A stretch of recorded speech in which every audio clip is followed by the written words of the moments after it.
जहां पूरे देश में एनडीए की लहर एक तरफ से दौड़ रही है और कल प्रधानमंत्री तीसरी बार प्रधानमंत्री के रूप में फिर से शपथ लेने जा रहे हैं।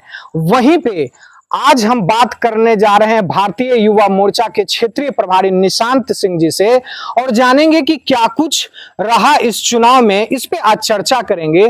तो निशांत जी, आपका राष्ट्रीय दर्पण में स्वागत है। धन्यवाद चंदन जी। आपने चुनाव में बिहार में आप लोग घूम रहे थे, अलग अलग क्षेत्रों में घूम रहे थे और आप खुद एक युवा हैं। तो जिस तरह से एक उम्मीद लगाई जा रही थी कि 35 सीट लगभग आएगा, ऐसे तो 40 कह रही थी एनडीए पूरी, लेकिन एक आकलन लगाया जा रहा था जो राजनीतिक विश्लेषक थे उनके द्वारा कि 35 सीट लगभग आएगी, 30 सीट पे सिमट के रह गई। तो आप क्योंकि बिहार में प्रचार किए, कहाँ चूक रह गई? देखिए, आपका जो सवाल है ये समीक्षा का विषय है। अभी मतदान समाप्त हुआ है, काउंटिंग भी हो गया है। कल देश के यशस्वी प्रधानमंत्री एनडीए के नेतृत्व में तीसरी बार प्रधानमंत्री का शपथ लेने जा रहे हैं। अभी हम लोग इसके बाद बैठेंगे, समीक्षा करेंगे, एक एक बूथ की समीक्षा की जाएगी और इससे जो छनकर निकलेगा तो हम आपको बताने में ये सक्षम होंगे कि चूक कहाँ हो गई। और कहीं ना कहीं ये सवाल है, आपने क्योंकि बिहार का अभी हमने कहा, इसी तरह कमोबेश स्थिति जो भी हिंदी भाषी क्षेत्र रहा, आपका उत्तर प्रदेश रहा, राजस्थान रहा, बंगाल में भी आखिर क्या हो गया? बंगाल में जितना जोश और खरोश के साथ प्रधानमंत्री का प्रचार, ऐसे तो पूरे देश में रहा, लेकिन बंगाल में जितना जोर प्रधानमंत्री का रहा और कहा जा रहा था कि बहुत अच्छा प्रदर्शन करेगी, क्या वहां फैक्टर रहा बंगाल में? देखिए, इस चुनाव में भारतीय जनता पार्टी एनडीए गठबंधन की जितने भी हमारे दल थे, हम लोग विकास के मुद्दे पर चुनाव में गए। हम लोग 2014 से 2024 तक माननीय प्रधानमंत्री जी ने जो गरीब, शोषित, वंचित पिछड़ों के लिए कार्य किया था, उसके आधार पर वोट मांग रहे थे। लेकिन जो विपक्ष के लोग थे, इन्होंने एक भ्रम का जाल फैलाया।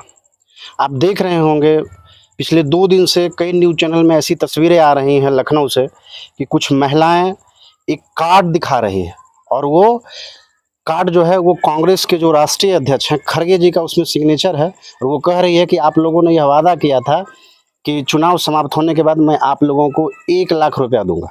तो वो महिलाएं रुपया मांग रही है। तो कांग्रेस के लोगों ने, इंडी गठबंधन के लोगों ने देश में एक प्रकार से दुष्प्रचार किया, भ्रम का जाल फैलाया। उन्होंने लोगों से कहा कि अगर भाजपा 400 सीटें जीत जाएंगी, एनडीए गठबंधन 400 सीटें जीत जाएंगी तो ये लोग संविधान में परिवर्तन कर देंगे, एससी का आरक्षण खत्म हो जाएगा, गरीबों का अधिकार छीन लिया जाएगा। और भारत के लोग, मुझे लगता है, आज भी भोले भाले हैं और कहीं ना कहीं देश के लोग इस बहकावे में आ गए, लोगों के मन में डर का माहौल पैदा किया गया और यही कारण रहा कि इन राज्यों में हमारी सीटें। ये जो जॉब सीकर और गिवर की बात आती है, जब आप कह रहे हैं, आप खुद एक युवा हैं, कहीं ना कहीं इसका असर भी बीजेपी को झेलना पड़ा है।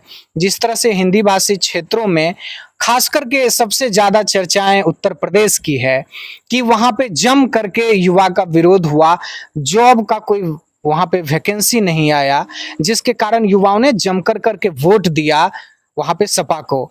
इसको ये तो समीक्षा का विषय है। मैं फिर कहता हूँ, युवा ने बीजेपी को वोट दिया या नहीं दिया, ये समीक्षा का विषय है।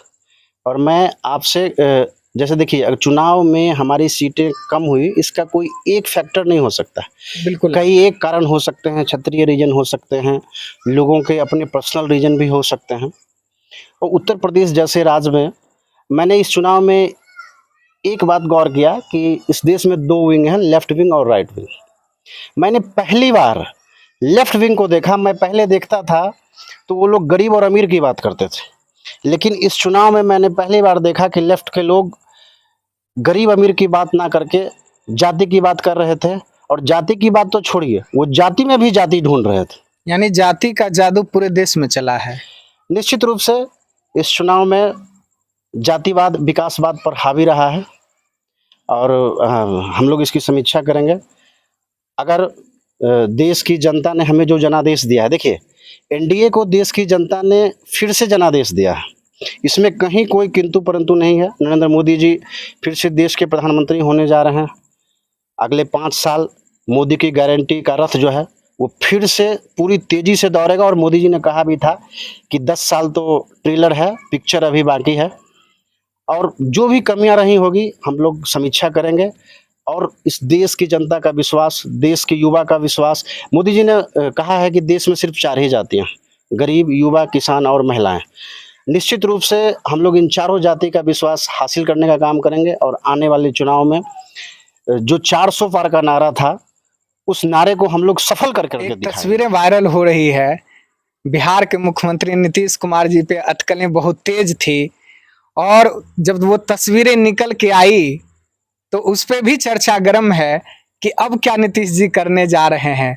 उन्होंने प्रधानमंत्री का पैर जब छू लिया, और प्रधानमंत्री बार बार रोक देते हैं, ऐसा देखा गया है जब भी कोई पैर छूने की कोशिश करता है। तो इस पे लेके अटकलें चल रही है, इस पे आपका क्या कहना हो? देखिए, भारत जो है वो परंपराओं का देश। मोदी जी ने तो हमेशा कहा है कि यह देश जब भी चलेगा तो परंपराओं से चलेगा, और नीतीश जी कहने से ज़्यादा करने में विश्वास रखते हैं। मैं तो नीतीश जी का भाषण भी सुन रहा था, और जब वो अपने भाषण को समाप्त करने के बाद और उन्होंने कहा कि मोदी जी आपके नेतृत्व में भारत आगे बढ़ रहा है, बिहार भी आगे बढ़ रहा है, और हमको उम्मीद है कि आने वाले समय में जो बिहार में जो कुछ भी विकास का कार्य रुका हुआ है वो भी तेजी से पटरी पर दौड़ने लगेगा। तो नीतीश जी जब गए, और शायद उनके दिल में प्रधानमंत्री जी के लिए कुछ भाव जगा, और मुझे लगता है कि नीतीश जी पूरे देश को यह संदेश देना चाहते थे कि मैं अगले 5 साल मोदी जी के साथ मजबूती के साथ खड़ा रहूँगा। आप लोगों को तनिक भी चिंता करने की ज़रूरत नहीं है। मोदी जी की सरकार कहीं से भी डगमगाने वाली नहीं है, ना मोदी जी के फैसले कमज़ोर होने वाले हैं। और एक भाजपा कार्यकर्ता होने के नाते, और मैं बिहार का भी हूँ, मैं नीतीश कुमार का फ़ैन हो गया। मेरे मन में भी यह संशय था जो लोगों के मन में था। नीतीश जी ने उन सारे मिथ्या को उस दिन केवल उस क्षणिक मात्र से उस भ्रम को तोड़ने का काम किया है। इसके लिए मैं नीतीश जी को प्रणाम भी करता हूँ। वो बड़े हैं, और उनका धन्यवाद भी देता हूँ कि आपने पूरे देश को एक पॉजिटिव मैसेज देने का कार्य किया। 2 सीट से लेके आज जो स्थिति है बीजेपी की, तीसरी बार भारत में ये इतिहास कल का दिन स्वर्ण अक्षरों में लिखा जाएगा, कैसे इसको देखते हैं? देखिए, ये बहुत ही हम जैसे भाजपा के कार्यकर्ताओं के लिए खुशी का दिन रहेगा। हम लोग संगठन के लिए गांव-गांव जाते हैं। वहाँ जो भाजपा के कार्यकर्ता हैं वो हमारे विचारों से जुड़े होते हैं। हमारे दल से जो भी व्यक्ति जुड़ता है वो हमारे अच्छे कार्यों के लिए जुड़ता है। तो निश्चित रूप से खुशी का माहौल है, और हम लोग भावुक रहेंगे उस क्षण को देखने के बाद।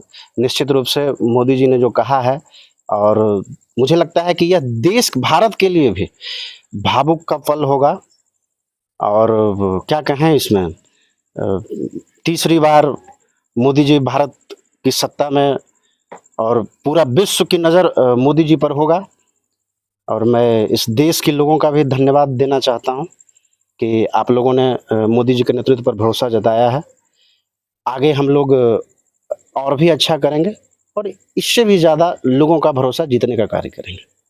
बहुत बहुत धन्यवाद हमारे साथ जुड़ने के लिए। धन्यवाद आपका भी।